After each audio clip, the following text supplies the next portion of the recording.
Hi friends, welcome back to my channel. నిజం చెప్పున చాలా డేస్ అయిపోయింది ఫ్యామిలీతో శాంతిగా నెమ్మదిగా ప్రశాంతంగా కూర్చొని ఒక ముద్ద తిని. చాలా డేస్ తర్వాత మేము ఎర్లీగా డిన్నర్ చేసిందంటే అది ఈరోజే కావచ్చు.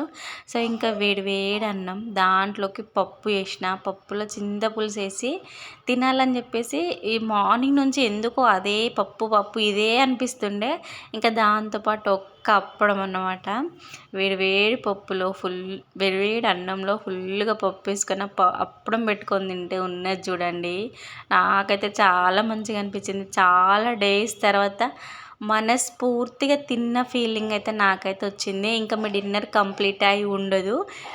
సో ప్రిపరేషన్స్ అయితే అయి ఉంటాయి కదా. ఏం కర్రీ చేశారో కామెంట్ చేయండి. అండ్ ఈ వీడియో మీకు నచ్చితే like and subscribe. Bye friends.